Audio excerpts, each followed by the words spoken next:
The big story of the day, of course, Harry and Meghan's decision to step back as senior members of the royal family. Megxit, as the Sun are calling it. So on every front page, as you would expect, the Times refers to it as the palace split, while the Mirror is a bit more blunt. They didn't even tell the Queen. Well, Russell Myers is here, of course, a royal expert, and there's talk of war, that they've gone rogue, all of this. What are they actually saying, Russell? What have they said? Well, yesterday they launched this extraordinary statement into the public domain where they said that they are stepping back as senior members of the royal family and intend to become financially independent whilst continuing to fully support Her Majesty the Queen. Now, obviously, this is an extraordinary turn of events. Potentially we'd seen it bubbling under the surface after the ITV documentary where they spoke about surviving and not thriving and what have you. But, they've revealed that they plan to spend their time between the United Kingdom and North America whilst continuing to honour our duty to the Queen. It's an odd one, this, isn't it? It is. It's a strange one. The Queen apparently not told. Absolutely not, no. The Queen not told, senior members of the royal family not told, the Queen, Charles, William, absolutely incandescent with rage on this. It's my understanding that certainly William didn't know what was happening until the statement was put out. That's a bit sad, isn't it? Oh, listen, apart from anything else, you think you would tell your big brother? Well, we've spoken about the fact that they've fallen out, and there's absolutely, the writing was on the wall beforehand, and now this is it's as plain as day that they've break down the relationship. To me, I just think it's really sad because actually, when they were working together, they were really good. Well, listen, I mean, we saw that at the start of the tour. Do you remember? Yeah. We saw that, and then of course it unravelled. Well, even before that, the Fab Four, everyone, everyone was behind them. Their tour in Africa that was going so well, everyone really thought they turned a corner, but it seems as though they've absolutely burned bridges with absolutely everyone. It's very strange. And you know what? You said there about being financially independent. So this term, financially independent, this is very, very grey area. Right. Now, the fact is that they took sovereign grant money, which is taxpayer-funded money, to redo their sort of £3 million Frogmore Cottage place. Now, there was a lot of furore over that, the fact that they'd accepted it, and they were millionaires in their own right. Now, they say they are stepping back from taking that money, which enables them to go out onto the global stage and potentially earn millions of pounds for themselves. Now, this is such a... Do you think they'll do that? Do you think they would go for commercial opportunities? Well, I think, backlash would be horrible. This is exactly why they've done it. And really? Exactly. So they're not only doing projects with Apple TV, with Oprah Winfrey, they're speaking to PR consultants in America who have obviously told them their global brand, their global worth is potentially worth tens, if not hundreds of millions of pounds. I get that, but you think of somebody like Harry who did the Invictus Games. I would like to think that he, particularly, well, probably both of them, would want to plough it back. We don't know, though, do we? This is it. We don't know. But you're into good causes. I'm sure they are, into altruistic causes. I hope so. They potentially won't lose that notion of what they've been doing. It becomes a really, really grey area. And if you step away, and they actually had quite a damning list about how they want to deal with the press in future. But if you step away from that, they could find themselves actually in a worse position than they were before. Listen, the problems could be rife for them. The fact that they're potentially going to get into bed with global corporations to earn money. I mean, it's totally against what the royal family stands for. This is why the British public love the royal family, because they give up their time to work on altruistic causes. Although they do get paid for it. Well, of course they do, but they're not working with commercial enterprises to make money.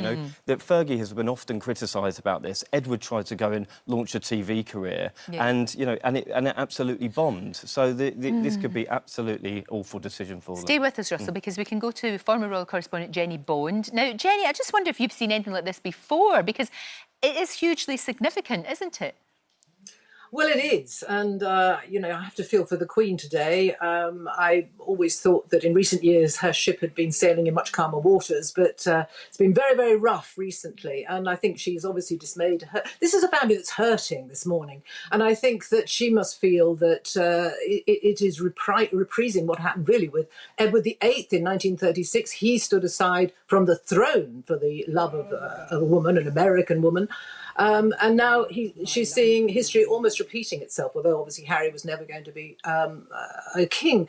But I also feel that she's a grandmother and she will have great sympathy with her grandson, whom she loves very much, and see that from that ITV interview with Tom Bradby a few months ago, we heard Meghan say it's not enough to survive, we have to thrive. Surely there's more to life really than this. And Harry saying, I think very pointedly, I will not play the game. I will not be bullied into playing the game which killed my mother. And I think that's what's at the root of all of this. Yeah, but the thing is about it, can you sort of, you're either in or you're out, in a sense, aren't you? You can't really cherry-pick the bits of royalty that you want to take part in. So I just wonder where they go in the future and how their lives will pan out. I'm not so quite so sure, you know. I think this could work. It could be. They say it's a new working model for royalty. That's what they're trying to do. And I know that they do want to earn money. They've made that clear in their statement. But I think there's more to it.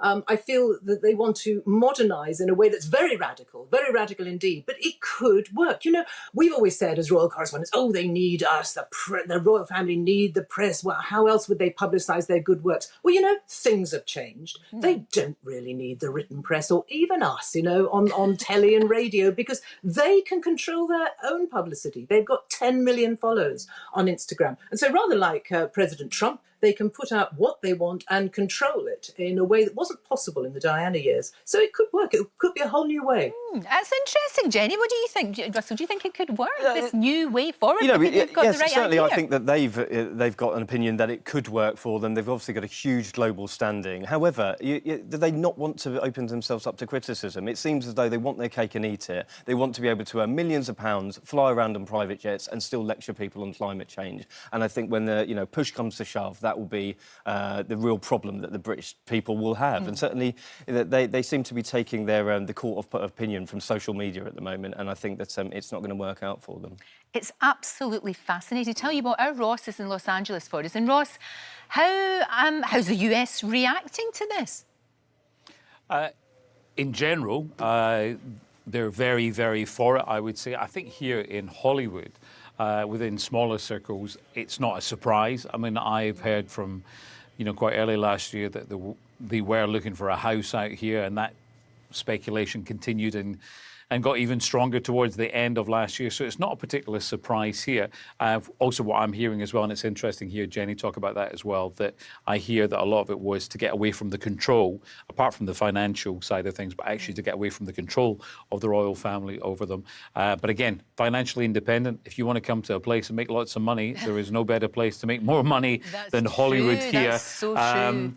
So I think there's huge opportunities for them here, and I think they're being explored already. To get a little bit of reaction, though, a couple of famous people have chipped in with their tuppence worth.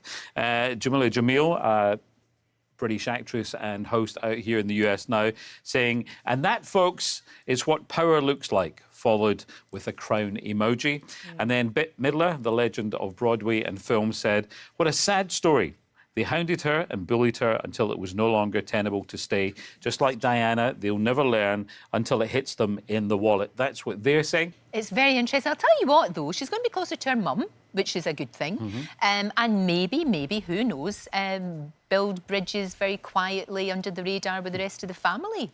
Because that was one of the things that she got criticised for. Yeah, very much so. And again, as you said, her mum lives here, so she's going to be near, Archie's grandmother. A lot closer to that. I think what is also interesting is this whole talk of North America. So obviously that includes Canada as well. It's a place that she knows so well. Toronto is where one of her best friends, Jessica, lives. She visits there a lot. They're very close. It's where she and Harry continued their courtship and very much under the radar. I remember a couple of times when I was reporting for you from the Toronto International Film Festival, we went to some of the places, little bars where they could just sit quietly. Nobody bothered them there as well. This whole talk of Canada, I can't see them going to Vancouver Island where they holidayed, because I think that is just a little too remote. It's about 4 hours away from Toronto. Toronto is a great media city, and I think they could certainly, go around there and go about their business and not be hounded at all. And again, the same thing is here in Los Angeles. There's so many superstars here that they could easily go. It'd just be one more. I get that. That makes sense. Ross, thank you. Thank you very much indeed. So, Russell, Yes. Where they go from here then? What's going to happen now? Because, I mean, I would imagine that feathers have been ruffled, very much so. Do you think they'll all have to sit down in a room and thrash this out, or will they just go and do what they want to do? Well, they're doing what they want to do anyway. But I think first and foremost, they owe a deep apology to the Queen, Okay. to Charles, to William. You know, this is something that has certainly ruffled feathers, as I've been told that they're absolutely dismayed that this has happened. I think there's a lot of sadness as well. Yes. Let's not forget, this is a real tragedy, which is what is happening. This photo was interesting because some people have speculated that when Harry saw that photo, he kind of thought, well, you know, maybe he thought, hey, they're fine. They don't actually need me. I can just do what I want to do. Yeah, I mean, this has been discussed about how there will be a slimmed-down version of the monarchy, especially when Charles takes over. Certainly, there's talk of whether the money tap would have been turned off when William takes over the Prince of Wales role. He'll have the Duchy of Cornwall money. You know, Meghan and Harry probably wouldn't have had access to those sorts of funds. So this is their decision to go and make their fortune. Thank you, Russell. Tell you what, Prince Andrew will be kicking his height, won't he? It's taking all the heat off him, that's for sure. Thank you very much. And do let us know what you think about Harry and Meghan's decision. Do you think that they've done the right thing for themselves and for their little boy and maybe other children that to come? We don't know.